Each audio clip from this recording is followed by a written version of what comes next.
everyone, we're from NUS Alumni Ventures, NAV. NAV was born out of a need that many startup founders had, especially our student entrepreneurs in NUS, finding angel investors to give the first check and to provide necessary mentorship. My name is JJ, and with me here is Wesley. In today's episode, we'll be hearing from Sunil about angel investing scene in Singapore, Southeast Asia, with a legal spin. Sunil is a fellow NAV angel investor and he graduated from NUS Law back in 2005. He's currently a senior partner at Dentons Rodyk, which is a top law firm in Singapore for VCs, startups, and emerging companies. He co-heads the venture tech and emerging growth companies practice and has been in the startup scene since its infancy, with more than 16 years of experience. Sunil, can you share with us about what you do? Thank you, JJ. I think it's a very exciting time to be in this space because there are a lot of companies starting up, a lot of founders coming out and beginning companies because they see problems to be solved and issues to be addressed. In fact, I've observed that over the years, increasingly more and more students coming out of universities are starting up their own companies. And I think it's because the ecosystem is quite well set up to support such founders. In fact, sometimes I wish when I graduated I could have been a founder myself, but that was a different time altogether. Never too late.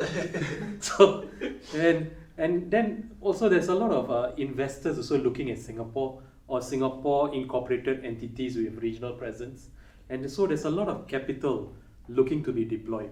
When I first started, there was more of Singapore-based venture capitalists.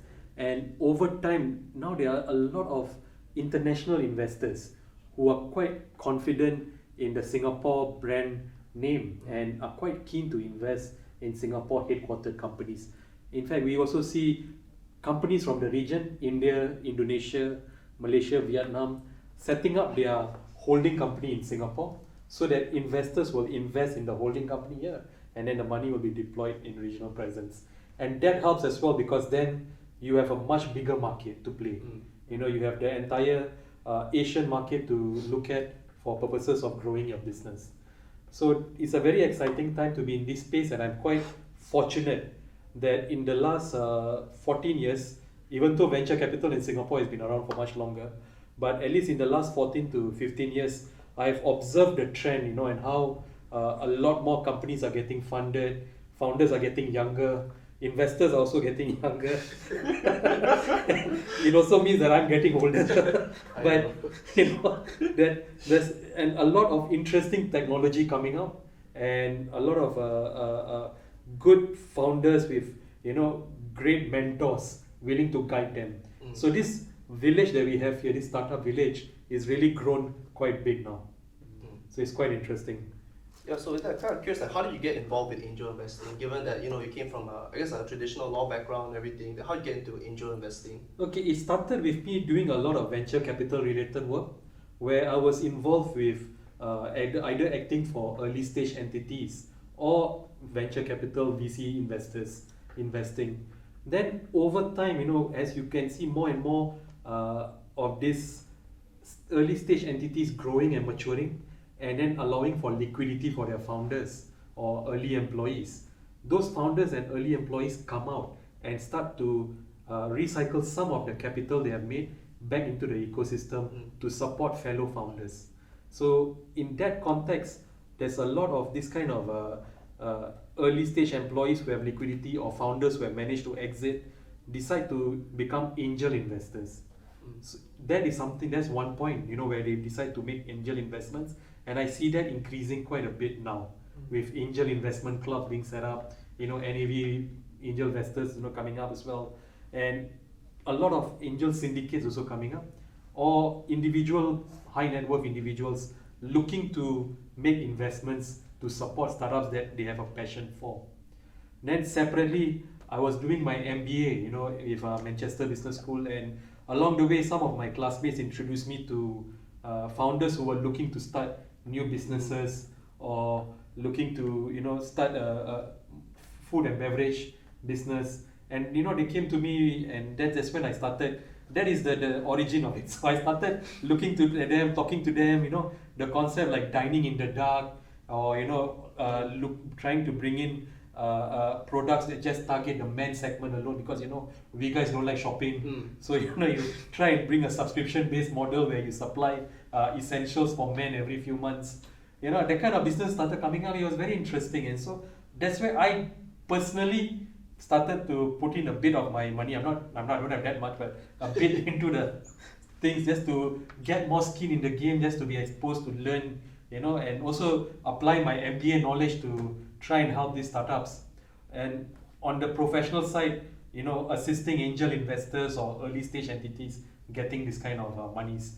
So that is how my involvement started. I see.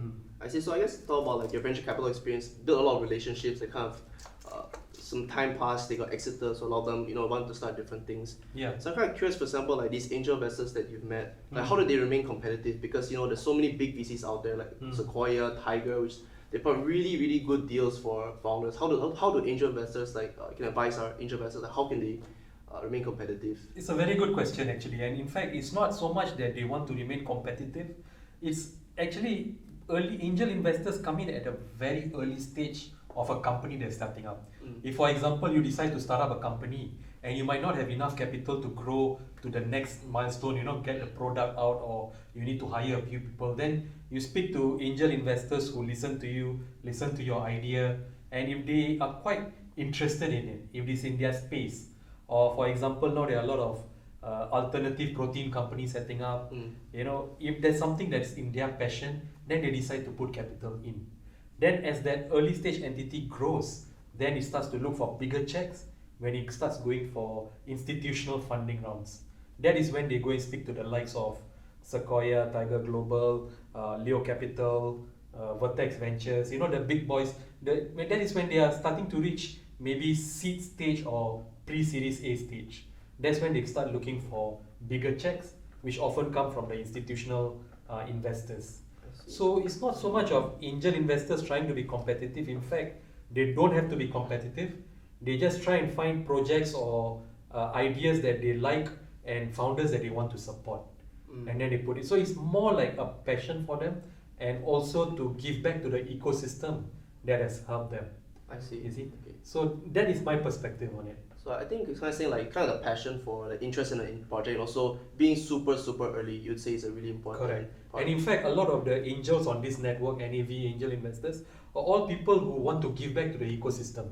Or they want to support NUS ventures, they want to look at other ideas that come up, and together, you put two heads better than one, right? So you put more people together, they can discuss, they can bounce ideas off each other, mind share, and then decide if it is something that they want to pursue, they want to invest, how they can help other than just providing money. It's like trying to help your younger generation. So that is where they are coming from. I see. I'm also curious because a lot of these angel investors, especially in the US, you mentioned, getting younger and younger and that kind of thing. So I guess they might be a bit cocky, like after exited and everything. What do you find like some common mistakes that these angel investors make? Sometimes they just put in capital without thinking through it. Because they are more focused on the business side of things, the potential, the market share, what this idea can do going forward, if it can make an impact on community. They might oversee certain issues where, that's where lawyers can come in. Like for example, they might not even know that when you are investing in the company, the money should go to the company's bank account. If you see the founder giving his bank account, that should throw up a red flag. Is that common to find that the founders really ask them to transfer to the personal bank account? Not common, but can happen. It's like scams, right? They are not common, but it can happen. I see. So that kind of things can happen as well. It's just this kind of small red flags that people might overlook and then think back and say, oh no, why did I not think of that? So what they look back with hindsight, these kind of things, lawyers like us can look at it with foresight. So we can tell them, try and invest in you must go into the company's bank account.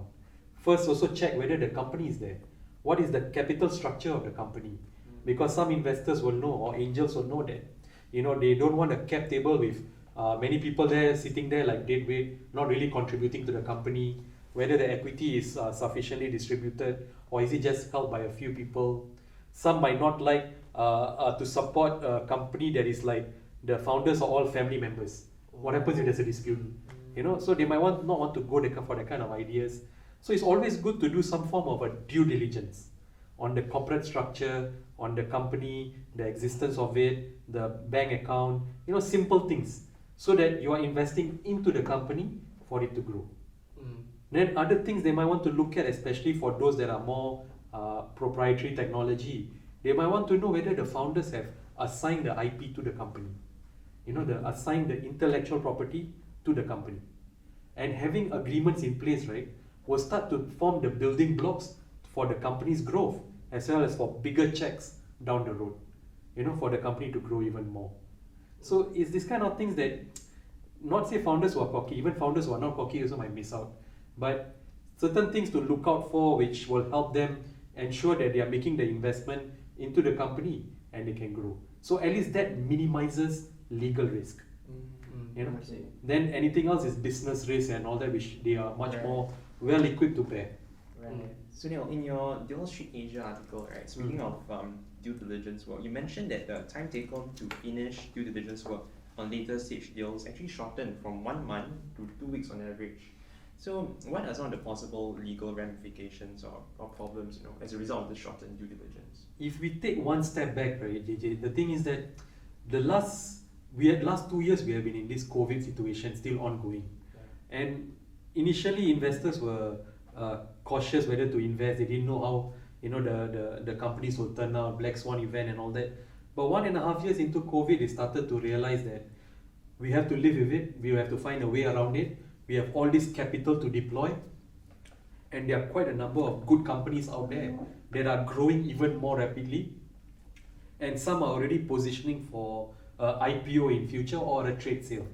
So they have decided, okay, we need to deploy capital now, because they also have to report back to their LPs, their limited partners in the fund. So they need to quickly deploy the capital, and so that's where they started to make investments. And so what happened was the last 8 months we saw an uptick in investment activity, where more investors, especially the institutional ones, were wanting to cut checks for startups, so that the startups can grow, or later stage entities can get ready for IPO in 1 year's time or 2 years' time.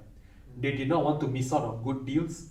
And bear in mind, just like how founders are looking for investors also looking for good startups, or good ideas, good founders, a very useful idea, or a big problem that they're looking to solve. Investors are looking for that as well. And there's competition among investors. So even VCs try and compete to get on the cap table. I've seen occasionally, not all the time, but it happens. And therefore they want to quickly be first to the table. And in that sense, they decide, okay, let's try and do due diligence as quickly as possible. And it's not so much a trend, but it just happened that, the due diligence, they wanted to get it done soon as possible. So legal DD or financial DD, the timelines become more compressed. People have to work more overnight, pull all-nighters and try and quickly complete that due diligence part to make sure that the entity is in order, so that the investors can start moving towards the investment documentation and make the investments. So what are the ramifications from that? If there's not, from a legal DD point, not so much any ramification, because the lawyers will still try their best to complete legal due diligence, whichever the timeline. Maybe they might not review 10 contracts, maybe they review 5 contracts, or but essentially they will still check that the company is in order, there are no lawsuits against the company, IP is in place, and ensure that the company is in good shape, so then the investors can invest. So the ramification is more for lawyers, that you suddenly have a shorter timeline to work. The ramifications is on the accountants or auditors, to conduct their own due diligence on the company, and in a way that just increases stress levels a bit. For the lawyers. For all the parties involved, even the founders also feel stressed as well. I guess only the investors don't feel so stressed then.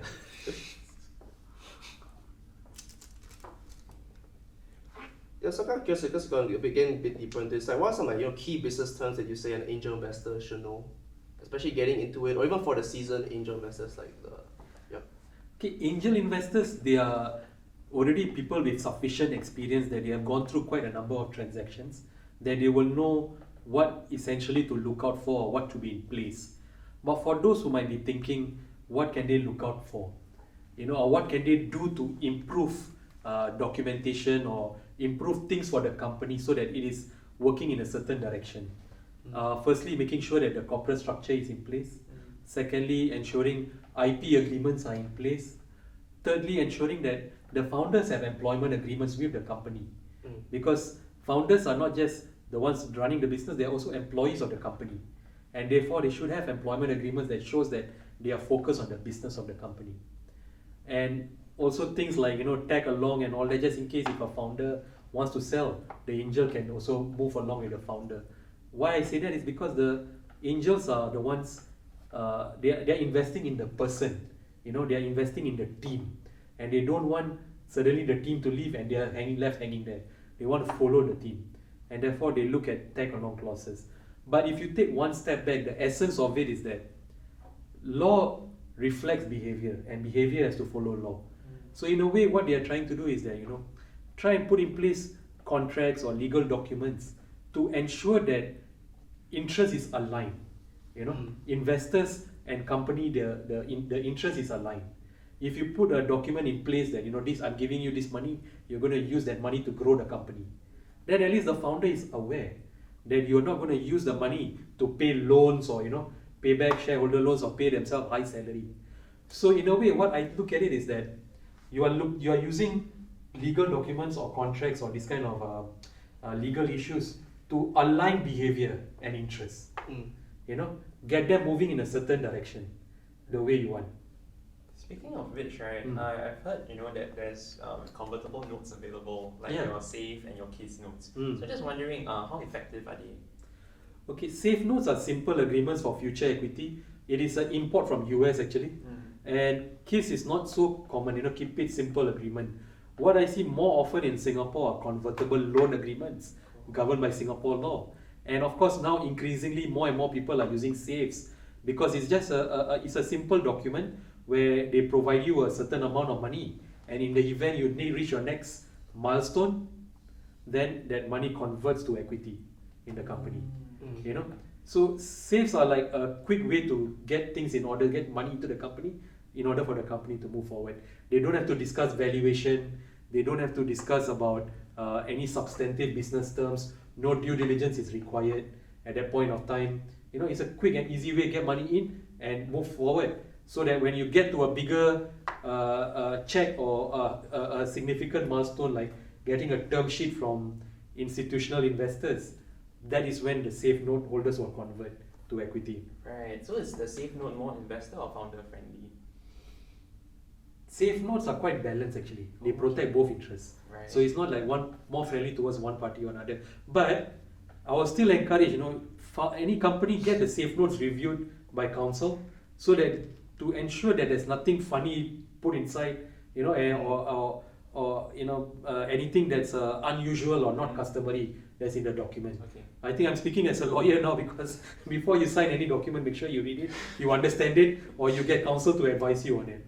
Yeah, so Sunil, I guess my last question for regarding to your Business Times article, kind of find out, let's just what do you think of going cheap and going expensive in terms of legal costs, with Fiverr and everything. Even earlier we talked about, there's an ongoing price war for legal fees. So what do you think of this? And when should an angel investor splurge, or all the way should just spend a bit more? Okay, when it comes to angel investors, I don't think they need to spend that much on legal fees because their check sizes tend to be small.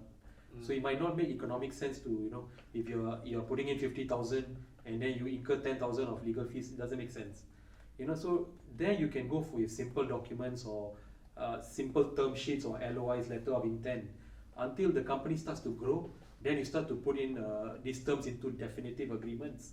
And that's when the company is raising a bigger check and can spend more on legal fees. Now, of course, legal fees, you have a wide range. You got some quite low, you got some quite high.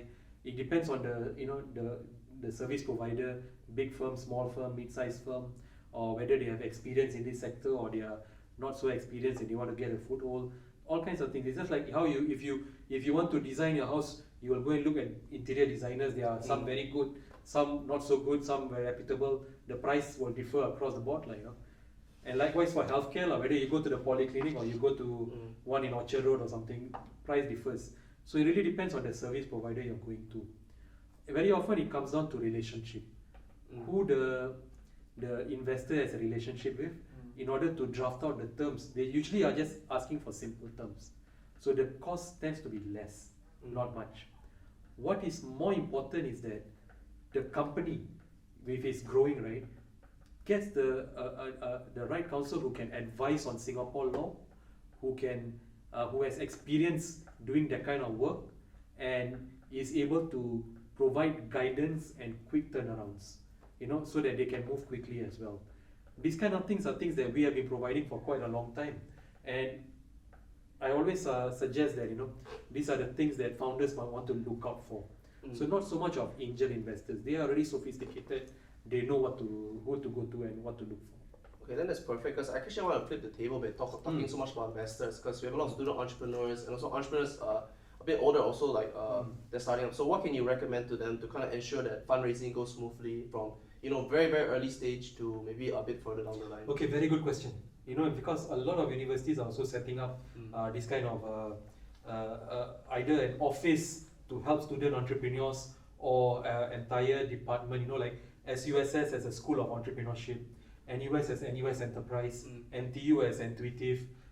All these are offices being set up for purposes of giving guidance to students, on how they can start their company, how they can grow, how they can go to the next stage. And then of course mentors. That is where angel investors not only provide capital but also mentorship, to give them guidance on what you should do right or what you should do to be able to take the right step, because people who have already made the mistakes, they know what you should look out for and they can give guidance. So always I will suggest to student entrepreneurs and those coming out of universities or any tertiary institution is to look first at what resources your university has. Okay, and then there's always alumni association or alumni network like this this NAV, Yes. Which can provide a panel of established or accomplished or experienced seniors in the industry or mentors who can give guidance to them on what to do and what you can avoid if you want to grow your company further. In fact, in our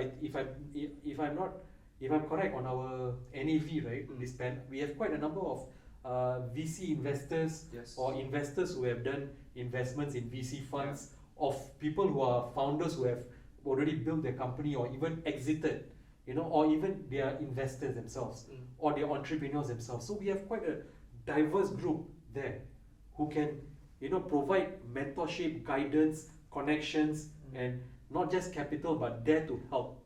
You see, so that is another thing about angel investing. It's not just putting in money, but being that angel to help the founders and startups get over any issue they're facing or any problem, or at least pointing them in the right direction to walk in. Yeah, I think those are really good points in that it really does tie back well to angel investing, that they also help with a lot of these steps where you mentioned that actually they help answer a lot of these steps. Yeah. So maybe we can proceed with JJ's. Okay. Yeah. So Sunil, in your Deal Street article, you mentioned that investors have been exerting enormous amount of pressure on startups, on founders to improve revenues, to increase ROI by several multiples within a short span of time. So leading to fallouts between founders and investors. In worst case, some companies actually wind up co-founders exit. So what are some of the legal strategies that co-founders can do to prevent this sort of outcome from happening? Okay, it's not so much of investors exerting enormous pressure. That is not so frequent. But the thing is that investors who institutional investors, they are putting their money in the company to get a huge return later on, or a huge multiple later on. Initially, they are all patient. First few years they know that the company will take time to grow, but the expectation is that the company will grow, expand, try and achieve higher revenue, and if you have revenue, then also try and achieve profits and all that. So they are not really putting enormous pressure. Okay. They are more like they have put the money in. Now we have entered this subscription agreement, we have entered this shareholders agreement, we have looked at your business plan, we have looked at your budget. Now we should try and follow that and see whether you can grow fast and grow quickly. And in order to grow fast, it's not immediately. They know it's not an immediate thing. It will take time. Right. But the expectations are there. In terms of legal strategy, that is the whole purpose of the subscription agreement and shareholders agreement. The two key documents that companies and founders will enter with investors. Because these are not just agreements, but they are like alignment of behavior and expectations. How do you move forward on it? Like I give you an example. A few days ago, I had someone who asked me that they want to build a company to make an impact on community, but they are talking to institutional investors who are asking them, what is your exit plan? What is your game plan? And these are early stage, and they are not really looking at selling at 100x or huge returns and all that. I say yeah, because investors, they have to report back to their own limited partners in their fund. They need to be able to generate huge returns on the investment, and that is why out of so many companies that they have looked at, they only invest in a small number, which they think have the most potential to generate high returns. And if they do that, right, they also have a charter life of maybe 7 years for the fund, or maybe at most 10 years. And therefore, they need to have a exit scenario. So what is happening now is that I see investors putting in exit clauses in the agreements that, after 5 years or 6 years from this date, you will start to look at potential exits for the investor. And then, you engage an investment bank to explore either an IPO or a strategic sale or a trade sale. All this is being put there so that founders are aware we need to work towards that. We are not just taking money and happily doing what we want to do. No, you have to work towards that. And investors also, they know, they put in there because the expectation is that after a few years we must have some form of an exit. You see? So impact on community, positive impact, great. But at the end, we want to make economic look good as well. And for that, we need to have a game plan. Right. So what happens then? If they insist on an exit plan, then founders, what they can suggest is that they put in clauses in the agreement that we will explore an exit situation, or we will engage, but they don't guarantee. They can't guarantee an exit, because how do you know what's going to happen tomorrow, let alone 5 years, 7 years down the road? You never know. So we can't guarantee an exit. We will not buy you out, but we will explore an exit situation then. So this is one of the strategies that they can look at. Again, coming back to the earlier point, is that agreements are to align expectations and behavior. And that is where a very good strategy, and speaking as a lawyer now, is that founders, company investors should get counsel involved to review the documents so that they can tell them, what is normal, what is not normal, and essentially what are you exposing yourself to? What are the responsibilities? What is the legal exposure that you have?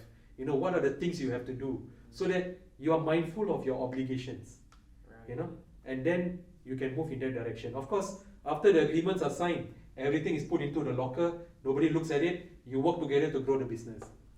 It's when something goes wrong, where suddenly expectations are not aligned, or founders are not getting along, or they both went to the same bed but had different dreams.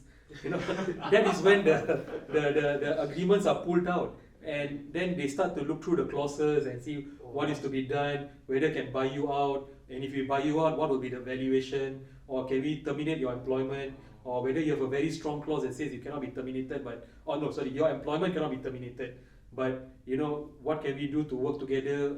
So all these things, we will go through the agreement to see what should we do now. If we want to terminate this arrangement, or if we want to buy you out, or you buy me out, what is the value that we get? And again, there will be clauses around valuation, whether you have to appoint 3 valuers, or you appoint 1 valuer to value the shares. Then we will discuss how do we get the correct price to agree on the shares. And then what happens if there's a dispute again? Do we go for mediation, friendly, or do we go for arbitration, not so friendly, or we go for litigation, even more not so friendly? So these are the things all that goes into the agreement. So in a way, the big strategy is get your counsel to review the documents to ensure that your exposure is limited, and if anything were to go wrong, how will it be resolved? Okay, and also to ensure that you're not so exposed as in terms of liability for the founders, and for the investors, what rights they have, you know, whether they everything is aligned with the founder, whether the monies will be used for growth of the company, or whether the information rights, whether the company is giving information to the investor on time, you know, and what happens if founder wants to sell, can the investor tag along? So all these things are all going to the agreement. So in a way, not going into the nitty-gritties of what goes into the agreement. Essentially, the agreements are a way to align conduct and expectations. Conduct and expectations. Yeah. Even from a risk management point of view. Exactly. To try and minimize risk, and yeah. of course, not every relationship gets along very well. I mean, from all the companies that are starting up, there are only a handful that succeed, go for a trade sale, or go for IPO. There are only so many Grab or Carousel out there. It's like, but everybody has an aspiration to work towards that. Right. We want to be able to build the next big company. We want to be able to make an impact on community. We want to, take care of our employees' rice bowl. Everybody has an aspiration. Okay, but all these agreements are there in place to basically regulate their rights and obligations with each other and minimize any risk of anything going wrong. And if anything were to go wrong, then how do you resolve it? Right. So, a long answer for your short question, but in a way, that is how I see the whole strategy is that, they get experienced counsel involved to review your documents and, in order to help you going forward. Experienced counsel. Okay. Now, just to wrap up, since we're talking about, giving back to the community, right? ESG is big now, right? Everyone's talking about environmental, social, governance considerations. Yes. We talk about institutional investors. We have BlackRock, Fidelity, State Street, especially BlackRock, right? It's very, they talk about ESG investing all the time, sustainability. What are your thoughts on the whole ESG climate now? It's a push in the right direction because now we are beginning to take climate more seriously. ESG comprises of environmental, social, or some call it sustainability as well, and governance. Governance is already addressed in the agreements. Environment really depends on the kind of business you are in, you see. And then the next is social or sustainability. Whether you are taking the right steps to, minimize wastage of resources, or ensuring that you do not have any form of labor that's considered forced labor, or making sure your environment for your employees and workers are conducive. Not basically, in a way, trying to help promote a better environment for the future generation. And so it's a push in the right direction. Investors are now increasingly looking at incorporating ESG into their investment mandate, and also through that putting it for the companies to abide by. So nowadays I see agreements with all these checklists on ESG where the founder has to report, or forced labor and all those things, even if they are not doing any business that's related to that or involves that element, but they have to report back, which is I think a good thing, because then at least you're getting everyone aligned again. Right. They have ESG in their thinking, in their work processes, in their systems, and also being the underlying current of their business that you always do your business, you want to make financial return, but also have a positive impact. Okay, just one final question. Sorry, what's one piece of legal advice you would give to startups in need of fundraising at the early stage today? Okay, very often a lot of them because you see they have to speak to so many investors before they finally get a term sheet. And investors also screen through a lot of companies before they decide who to invest in. But once you get a term sheet, don't get overly excited, because you want to screen through the term sheet to ensure that it is in order, your rights and obligations are in place, you're not too exposed. I give you some example. Once I saw a term sheet where the company is raising funds, but the founders are being made to provide guarantee. As you know, any guarantee is a personal obligation on the founder. And I say, why will you want to give this guarantee? Because the money is going to the company, not your pocket. And if it's not in your pocket, then why do you have to give any form of a guarantee? So they realize, yeah, this is not right. Or second thing, early stage entity, by investors saying that every year you might have to pay a certain amount of dividends. Early stage entity is still trying to grow. Where does it have the money to pay dividends? Wow. So these are the things where sometimes founders or companies looking at these kind of things for the first time might not realize that it's not the right thing to agree to, or it's not customary, or it's not something that's they can live with going forward. And investors will have done dozens of transactions like that. So they might be ready with the term sheet in that form, but it might not be suitable for the company. So the advice is, when you get the term sheet or any form of agreement, read through it, and always get counsel to advise you on it if possible, to tell you whether this is in order or this is normal or not normal, and also to share with you what are the things that you have to look out for, rights and obligations, this kind of things. Got it. Yeah.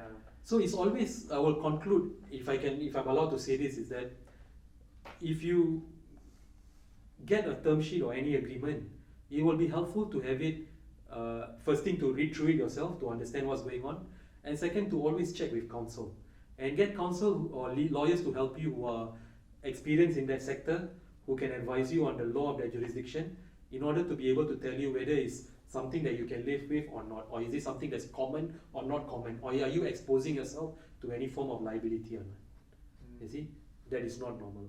And then what are the workarounds for that? Any other solution for that? Any alternative for that? Experienced lawyers will be able to tell you, if it's possible.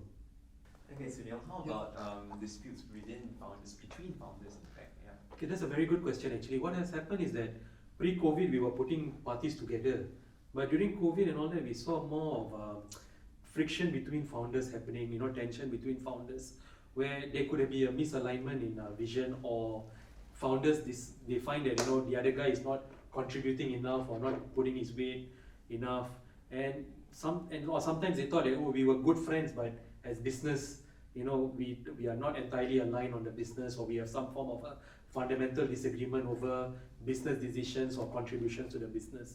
So these kind of things are happening, and there can be founder falling out, or one founder saying that I think the other founder should go. These kind of things or events do happen, unfortunately. Now, what can founders do in such situations? I mean, firstly, it's always good for founders to have a founder agreement between them, because then the founder agreement can set out that one person remain in charge of a particular domain, the other person remain in charge of another domain, and each of them takes responsibility for the domain that they are in. They can discuss with each other, but the ultimate decision will be the person who is in charge of that domain. For example, one person take care of marketing, one person take care of investors, and then that's where they have clear allocation of responsibilities. And then if there's any issue, then maybe they go to a third party, or they have they decide who will be the final decision maker on that, despite all the discussions and everything. Then it can also contain terms around vesting of shares, especially if founders are coming together. You do not know whether they will remain in the company for long, so why not we have mechanism around vesting of shares, such that if you stay 1 year, a certain percentage vests, then subsequent to that, every month the shares will vest. And in the event you resign, or your employment is terminated for any reason, or you have committed some form of crime or anything, then those shares that are belonging to you, the vested shares, we buy back a certain amount. The unvested shares, we buy back at a nominal amount, for example. So having a founders agreement that captures allocation of responsibilities and what happens if something goes wrong, then what happens to the shares, vesting, unvesting, and also how any disputes can be resolved, maybe by mediation, or if the founders look up to a third party, then that third party can be the person helping to resolve the dispute. So we can set out that if we don't agree, we will go and consult so and so to mediate, and whatever the person decides, we will remain with that decision. So this type of things, they can put it in the agreement in order to basically have like a prenup agreement, to manage the relationships between them. And then if something goes wrong, then how will they split? How will the shares, who will buy out the shares, how will the shares be valued, who will value the shares? Having this kind of clauses is quite helpful.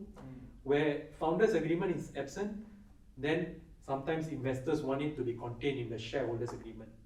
Some will want it to be contained in the constitution of the company, so that it's entrenched there, and just in case there's any dispute, then how do you resolve it? Now, if in the unfortunate event that some form of a dispute happens, or falling out, one party decides, oh, I don't feel like doing this anymore, or he has some medical reason, or some family issue, or the other party finds that, oh, so and so is not contributing enough, then we can go back to the shareholders agreement or the founders agreement, to determine what can we do now. How do we resolve this matter?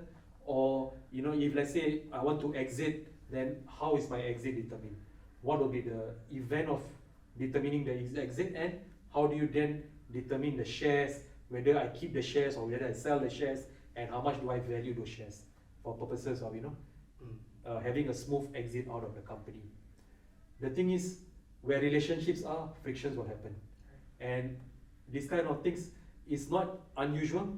It happens, it's unfortunate, but if it does happen, then what is the best way, the most amicable way of resolving it, rather than suing each other and going to court and throwing allegations, trying to avoid all that negative publicity. How do we manage the exit of one person out as smoothly and in a manner that's good for the company, kind to the people who are remaining, and good for investors as well. And therefore, it's always helpful to have terms and conditions around that in the legal agreements. Okay, so just to wrap up for our audience today, right? You mentioned the founders agreement and how important it is. What are the key clauses to be inserted in the founders agreement? Like I mentioned earlier, you can have allocation of responsibilities, vesting of shares, and then what happens if one party has to leave for any reason, then what happens to the shares and how is it valued, the valuation of the shares, and then you can also add in how you want to resolve the dispute if it happens, any disagreement, how will it be resolved.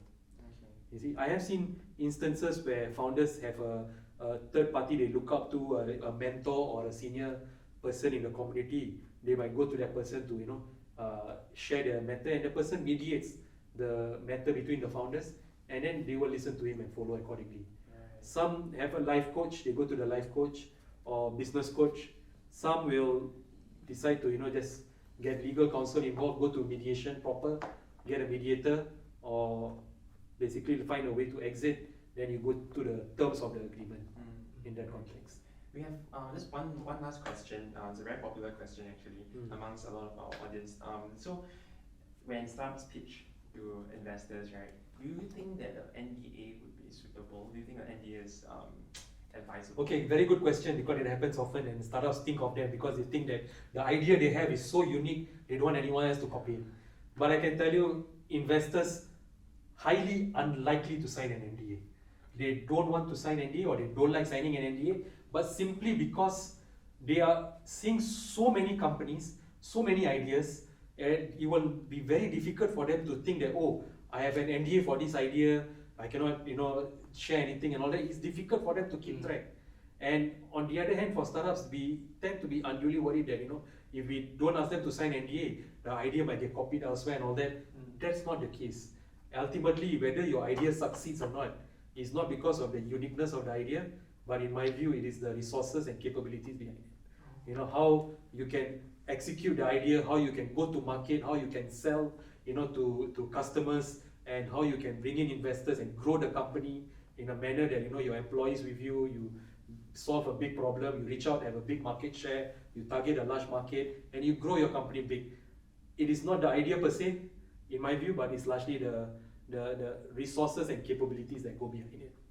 Resources and capabilities. Yeah. Okay. In order to execute. So don't be unduly worried about not having an NDA. It's highly unlikely anybody can copy, and if they can copy also, whether they can execute or not is another thing. But investors, we are all human beings, we all have bounded rationality, we are not able to remember everything. We will not, we see so many ideas, we see so many pictures, it will be difficult for us to remember whatever we have shared and all that if we go to another one. At most, I think I've heard of this before. Yeah. But exact details, unlikely to be able to remember. Okay. Yeah. Got it. Okay. But if you are doing any term sheet and you're going to share more sensitive material, then of course you want to have a confidentiality clause in your term sheet or LOI or MOU, so that if everything else is not binding, at least the confidentiality clause should be binding. Yes. You specify that in the agreement. Yes. So that anything you share with them, sensitive materials about the idea and all that, you will keep it confidential. And of course, if you're looking to patent an idea, then best to keep it secret until you've spoken to a patent attorney. and get a patent file, then of course, then you can share after that. So in that, right, if I can just put my final, just do a bit of a pitch and all that, it'll be helpful to engage a firm that has experience in that. So the firm I'm in, Dentons Rodyk, it is one that has a full service firm. We do corporate, we can advise on agreements, we can advise on regulations, we can provide you transactional support. We also have real estate if you have any real estate investment needs or leasing agreements to be reviewed. We have an intellectual property department that can advise on protecting your trademarks or filing for patents. We also have a litigation practice. In case of any disputes, they can give you initial guidance, they can also represent you in court. And the kind of deals that we work on or the kind of disputes that we are involved in can be anywhere that a few $100,000 all the way to multi-billion dollars. And that is where the full service firm like Dentons Rodyk can help. And then if you're looking to expand overseas, we have a global presence, we can point you in the right direction. So getting a firm that's experienced, that has the resources and capabilities to support you is important as well. So don't just look at the dollar amount, also look at the value that's being provided. That's my last advice. Alright, thank you so much for your time, Sunil. Thank you so much, JJ, and thank you so much, Wesley. Happy to have you. Yeah. Very interesting session. Thank you.